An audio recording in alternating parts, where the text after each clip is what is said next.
कभी कभी ऐसा होता है ना कि कोई किताब जो हमें एक ज़माने में बहुत अच्छी लगती थी, उसे सालों बाद देखे तो लगता है, अरे इसमें कुछ तो गड़बड़ थी।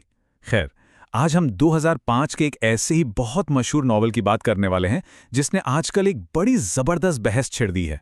तो ये नॉवल है लव लेसन्स, और सवाल ये उठता है कि इसकी लेखिका जैकलिन विल्सन को आज इस पर दोबारा सोचने की जरूरत आखिर क्यों पड़ रही है। देखिए, लेखिका ने खुद ये बात कही है, और ये कोई छोटी मोटी बात नहीं है, ये एक बहुत बड़ा बयान है। अब ये समझने के लिए कि वो ऐसा क्यों महसूस करती हैं, हमें पहले कहानी के अंदर झांकना होगा। तो आखिर ये कहानी है किस बारे में, जिसने इतना बड़ा विवाद खड़ा कर दिया है? चलिए पता लगाते हैं। हमारी पूरी कहानी घूमती है प्रूडेंस किंग नाम की एक लड़की के चारों तरफ, जिसकी दुनिया कह सकते हैं कि बहुत ही जल्द पूरी तरह से बदलने वाली है। तो प्रू सिर्फ 14 साल की है और उसने कभी स्कूल देखा ही नहीं है। वो एक बहुत ही आर्टिस्टिक और कह सकते हैं शांत स्वभाव की लड़की है, जिसकी दुनिया बस उसके घर तक ही सीमित रही है। लेकिन फिर एक दिन अचानक उसके पिता को स्ट्रोक आ जाता है और परिवार पर मानो मुसीबतों का पहाड़ टूट पड़ता है। कर्ज इतना बढ़ जाता है कि प्रू को पहली बार घर से बाहर निकलकर एक पब्लिक स्कूल जाना पड़ता है। अब प्रू के लिए ये एक बहुत बड़ा झटका था।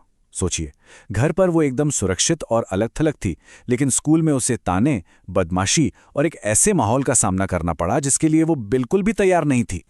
और इसी पूरी उथल-पुथल के बीच प्रू को थोड़ा सहारा मिलता है अपने आर्ट टीचर मिस्टर रैक्सबेरी में। लेकिन ये रिश्ता जल्द ही एक बहुत ही कॉम्प्लिकेटेड और खतरनाक मोड़ लेने वाला था।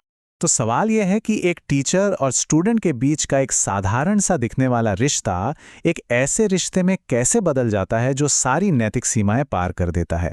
चलिए घटनाओं के सिलसिले को जरा करीब से देखते हैं। देखिए, ये सब बहुत धीरे धीरे शुरू होता है।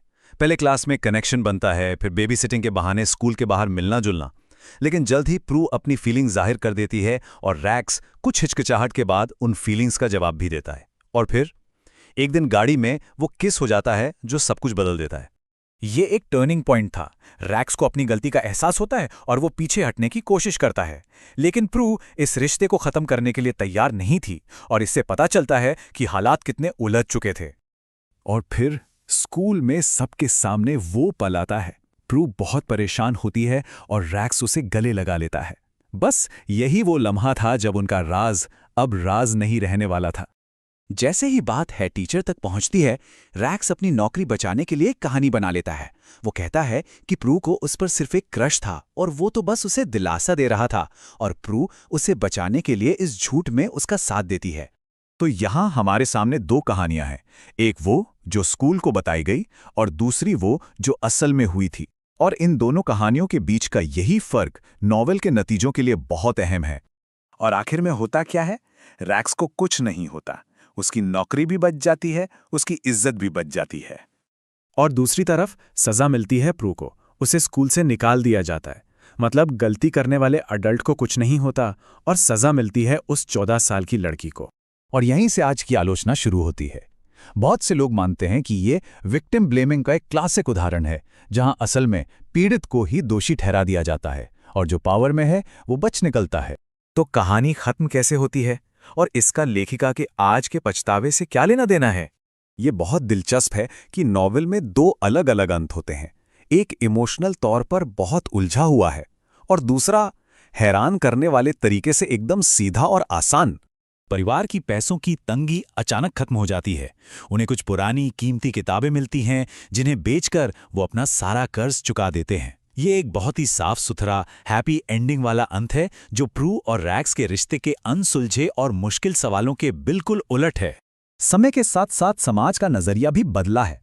जिसे 2005 में शायद एक फॉरबिडन रोमांस की तरह देखा गया था, आज उसे एक ज्यादा गंभीर और आलोचनात्मक नजर से देखा जाता है। और ये सिर्फ आज के रीडर्स नहीं हैं जो असहज महसूस कर रहे हैं। कमाल की बात तो ये है कि लेखिका ने खुद माना है कि जब वो ये कहानी लिख रही थी तब भी उनके मन में इसे लेकर शक था। तो ये सब हमें एक बहुत बड़े सवाल पे लाके छोड़ देता है। हम उस आर्ट का क्या करें जो समय के साथ अपनी चमक खो देता है, या अब कह सकते हैं समस्याग्रस्त लगने लगता है। हम उन कहानियों से कैसे जुड़ें जो हमें असहज करती हैं? वाकई ये सोचने वाली बात है।